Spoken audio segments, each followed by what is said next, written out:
je vous avais dit que j'utilisais maintenant dans Obsidian la méthode Zettelkasten ainsi que Para.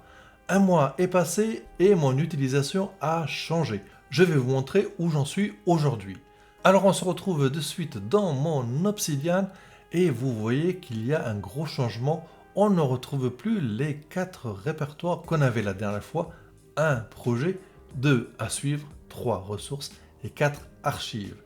En fait, je me suis aperçu que pour les projets de mes clients, c'est vraiment là-dedans que je vais travailler. Les autres ne concernent pas vraiment les projets eux-mêmes. J'ai fait un autre coffre qui va les gérer. Donc je préférerais les séparer et pour le moment, ça me semble bien plus simple. Donc dans les projets, j'ai mes clients. Et aussi, vous voyez que j'ai marqué ZZ Archive. Ce sont des clients avec qui je ne travaille plus. Par contre, à l'intérieur de ABC, j'ai gardé la méthode Para avec les 4 dossiers. Donc, parce que ça, par contre, ça m'est très utile. Donc, dans les projets, on retrouve les sous-projets donc, pour ce client-là, sur lesquels je travaille. Actuellement, donc, c'est ZooBooks et CRM, et WordPress vers Books. Dans À suivre, là, j'ai toujours les présentations. Là, j'ai une petite modification aussi. Dans les ressources, je n'ai rien touché. J'ai toujours les images, les designs et les archives, tous les projets que j'ai faits dans le passé. Alors, qu'est-ce qui a vraiment encore changé? C'est dans les projets. Dans les projets, j'avais à un moment donné aussi le répertoire Zero Inbox. Zero Inbox, je m'étais dit, je vais l'utiliser pour mettre tous les meetings à l'intérieur, mais finalement, je les ai mis dans projet directement. Ça ne sert à rien de rajouter un dossier si de toute façon, il concerne tous les projets actuellement.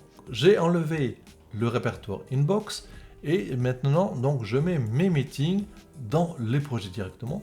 Je note systématiquement la date à l'envers, année, mois et le jour, un titre que je récupère de la même façon. Vous voyez, donc il se retrouve en haut et en titre. Je rajoute en dessous aussi la date ainsi que les tags. Ça, c'est une template que j'ai. Donc, j'ai une template meeting où j'ai aussi templater qui a aussi donc une template meeting. Et il reprend le nom automatiquement ainsi que la date et je rajoute le tag meeting. En dessous, ce que je fais systématiquement, c'est que je prends une note vraiment en live. Donc, je prends au fur et à mesure, je fais des pauses, je dis tout simplement à mon client, j'ai besoin d'écrire. Il me donne 30 secondes, j'écris ce que j'ai à écrire, peu importe comment j'écris, peu importe si je fais des fautes ou pas, l'important c'est que je note parce que derrière je vais retravailler cette note.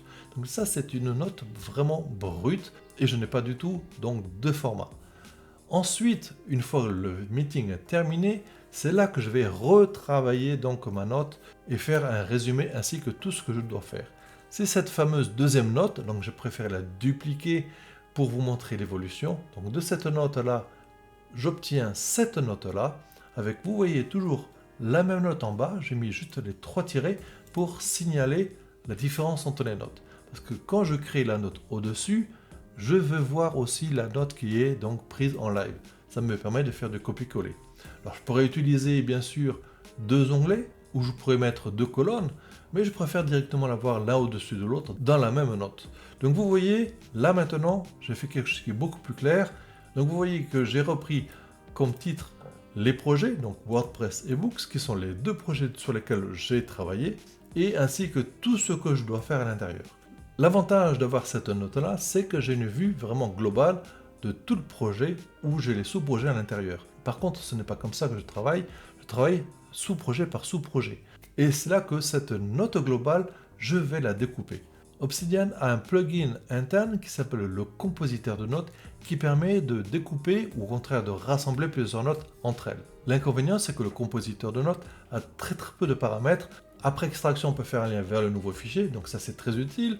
L'emplacement du fichier de modèle, donc on peut créer un modèle qui va reprendre le contenu de la note que l'on veut extraire, ainsi que si on veut fusionner, on peut confirmer. Par contre, on n'a pas le choix de mettre la note où on veut. Et ça, pour moi, c'est embêtant parce qu'elle se met par défaut dans le répertoire principal de votre coffre. Je préfère utiliser Note Refactor qui est un module donc externe que l'on peut tout simplement installer depuis les préférences d'Obsidian. Et les préférences de Note Refactor sont beaucoup plus nombreuses. Je peux choisir où je peux mettre la note extraite. Donc là déjà, je le mets dans le même répertoire, donc ça va être très pratique. Je peux mettre aussi un préfixe, donc ça c'est pratique aussi puisque je veux mettre aussi la date. Je peux mettre dans la note d'origine le contenu que je veux pour faire référence à la nouvelle note qui est extraite. Et je peux définir aussi le modèle de la nouvelle note. Donc ça c'est très pratique. Je vais mettre aussi la note qui est parente. Ce que j'apprécie aussi, c'est Transclude by Default. Ça veut dire que je peux intégrer la note que j'ai extraite directement dans la note principale.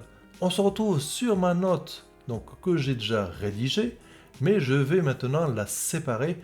Tout ce que j'ai à faire maintenant, c'est de sélectionner le paragraphe Books, donc ça avec l'entête, parce que ça va me servir pour le projet ensuite. Et avec le raccourci clavier, je crée ma nouvelle note. On se retrouve de suite dans la nouvelle note, dans un nouvel onglet, avec la date et le nom du projet en tête. C'est aussi le nom du fichier et le contenu donc que j'ai sélectionné. En dessous, j'ai la référence avec le lien de la note principale. Il se trouve dans l'autre onglet.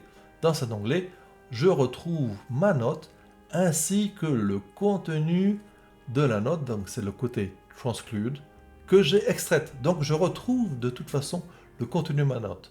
Donc là, on voit toute la note. J'aurais aimé avoir juste ce paragraphe, mais pour le moment, je n'ai pas trouvé exactement comment faire. Je peux faire la même chose donc avec WordPress. Raccourci clavier. Nous voici dans la note WordPress avec son contenu, le même modèle qui a été utilisé. Et dans la note principale, donc Meeting, j'ai mes deux notes qui s'affichent. Donc j'ai toujours une vue globale de tout ce que j'écris grâce à l'inclusion des sous-notes des paragraphes à l'intérieur de la note principale. L'avantage, c'est que je peux cliquer dessus pour valider ou pas le contenu. Et si je clique par exemple dans WordPress en haut, je vais dans WordPress, vous voyez que c'est aussi cliqué. Et si je déclique, je reviens, la boîte à cocher n'est plus cochée. Donc ça c'est très pratique. Mais maintenant, j'ai trois notes. Tout ce que j'ai à faire maintenant, c'est que Books, je le mets dans Books. WordPress, je le mets dans WordPress. Dans le projet principal, j'ai toujours mes meetings avec le contenu. J'ai toujours une vue globale. Mais je peux maintenant me focaliser, par exemple, une journée sur le projet Books CRM. Et j'ai mes to-do directement à faire ici. Et de toute façon, ils seront disponibles aussi dans le résumé de mon meeting. Donc ça, c'est vraiment une amélioration que j'ai faite dans mon projet. Ça, c'était pour le projet. Pour à suivre, c'est quelque chose qui est beaucoup plus global pour ce client. Ce que je mets à l'intérieur, maintenant, c'est vraiment l'architecture globale de projet entier avec tous les projets d'un coup. Donc ça me donne vraiment une idée globale du client. Donc c'est pour ça que c'est plutôt à suivre. Je ne les mets pas dans les ressources parce que ça va toujours être mis à jour. Vous voyez que j'ai deux fichiers qui sont Draw.io.